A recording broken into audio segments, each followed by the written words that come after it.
அவர்கள் எடுத்த இயற்கையோடு இணைந்து வாழும் குளிகா தெய்வம் பஞ்சுரளி தெய்வத்தை வைத்தது. இந்த மாதிரி படத்தில் தான் அப்படி ஒரு படம் நம்ம தமிழ் பட தயாரிப்பாளர்கள் கொடுத்துருப்பாங்களான்னா முடியாது. ஆனால் அந்த படம் பார்த்தது வந்து ஒரே பொறாமை, ஒரே பொச்சரப்பு, ஒரே மனசு எரியுது. காரணம், இப்படி ஒரு படம் எடுத்திருக்க முடியுமா தமிழ் ப்ரொடக்ஷன் அப்படின்னா முடியாது. நம்ம எடுக்கிறதுல காதல், நோயல், வெட்டு, குத்து, கொலை, கொள்ளை இதுதான். ஆனால் ரிஷப் செட்டி அவர்கள் எடுத்த 3 பாடல்களும் அருமையான பாடல். மியூசிக் அடனோட காதுகளுக்கு இனிமையானது. ஆக்ஷன் கிங் என்றால் அது ரிஷப் செட்டி அவர்களைத்தான். அவர் முக பாவனை, அவருடைய பணிவு, அவருடைய ஆக்ஷன், அவருடைய உழைப்பு எல்லாமே உயர்த்தும். உழைக்கும் வர்க்கம் என்னைக்கும் கெட்டது என்பதற்கு ஒரு உதாரணம். ஏனென்றால் ரிஷப் செட்டி அவர்கள் 3 வருடம் கடுமையாக கேரளாவில் பயிற்சி எடுத்திருக்கிறாரு. அந்த படப்பிடிப்பில் நிறையா பேர் இறந்துருக்காங்க. அப்படி ஒரு படத்தை வந்து அடுத்த ஒரு ஜென்ரேஷன், அதாவது நம்முடைய இளைஞர்கள் பைக் ரைஸு, பிறகு வந்து போட்டி, பொறாமை, கடவுள் நம்பிக்கை இல்லாமல் சென்று கொண்டிருந்த நம்முடைய பின்வரும் சந்ததியினர் இளைஞர்களுக்கு அருமையான ஒரு படம் என்றால் அது காத்ராத் 2 தெய்வ நம்பிக்கை. அதாவது தெய்வ நம்பிக்கை என்பது அந்த படத்தை பார்க்கும்போது உன்னை அறியாமலே உன் உடலில் இருக்கும் நாட்டின் நறும்பெல்லாம் பதைய செய்கிறது. அப்படி ஒரு சிறப்பான அந்த படம் என்றால் காத்ராத் 2. நானே புல்லரித்து போனேன். இது இன்னொரு விஷயம் உங்கள்கிட்ட நான் சொல்ல போனோன்னா, இயற்கையோடு ஒன்றி வாழ்ந்தேன் நான். இதில் பார்த்தீங்கன்னா காளியின் மறு அவதாரம், கற்பண்ண சுவாமி என் அண்ணன் என்று தான் சொல்வேன். இந்த 2 தெய்வங்களையும் மையமாக கொண்ட படம்தான் அந்த இயற்கையை சார்ந்தது. குளிகா என்பது நம்முடைய கற்பண்ண சுவாமி, பஞ்சுருளி என்பது நம்முடைய வாராக ரூபத்தை சார்ந்தது. அதாவது வனத்தை காப்பதற்கும், அநியாயங்கள் நடக்கும் போதும் வனத்தை விட்டு வீழ்த்துவதற்கும் பாடமாக அமையும் வனத்தை காக்கும் தேவதைகள் தான் அந்த குளிகா தெய்வம், பஞ்சுருளி தெய்வம். இன்றும் கிராமப்புறத்தில் உள்ள மக்களின் நம்பிக்கைக்கு பாத்திரமான படம். நானே புல்லரிப்பு போனேன்னா பாருங்க. படத்தில் உட்காரும் போது என்னால் முடியலை. அது எங்கே உட்கார்ந்துருக்கேன், என்ன பார்த்துட்டு இருக்கேன்னு எனக்கு கண்டிப்பாக புரியல. ஆனால் தெய்வங்கள் எல்லாம் என் தோன்றியது போல் எனக்கு உணர்ச்சி. கற்பண்ண சுவாமியை நான் நேரில் பார்த்தது போலையும், பஞ்சுருளி என்கிற வாராக ரூபம் தெய்வத்தை நேரில் பார்த்தது போல் அந்த படம் உள்ளறிக்க வைத்தது. இயற்கையோடு ஒன்றி வாழ்ந்தவர்களுக்கும் தெய்வ நம்பிக்கை உள்ளவர்களுக்கு தான் காத்ராத் 2 படத்தின் மகிமை தெரியும். நான் ஒரு நாள் இல்லை ஒரு நாள் ரிஷப் செட்டி அவர்களை சந்திப்பேன். என்னால் அவர்களுக்கு சிறிய ஒரு பாராட்டு சொல்ல வேண்டும். இன்னும் அடுத்த வர சமுதாயத்திற்கு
தூரம் போ.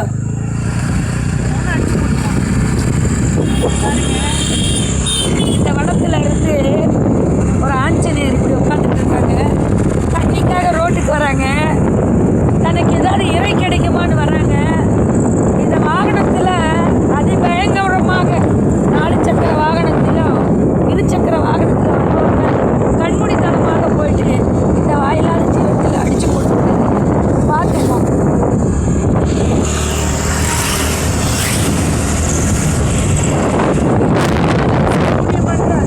கண்டிப்பாக முடியாது.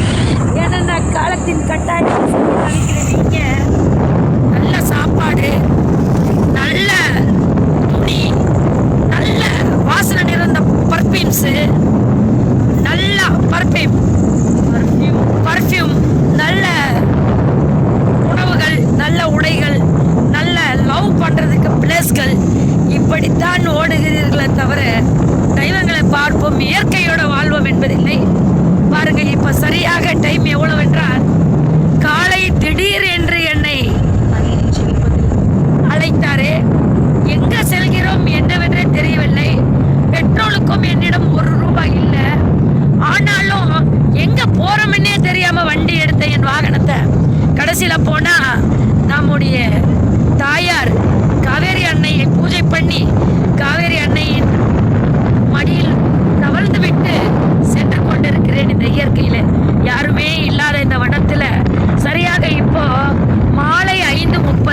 திருப்பதி, திருச்செந்தூர், திருத்தணி, பழனி இப்படிலாம் குன்றங்கள் இருக்கும் இடமெல்லாம் குமரனுக்கு சொந்தம் என்பார்கள்.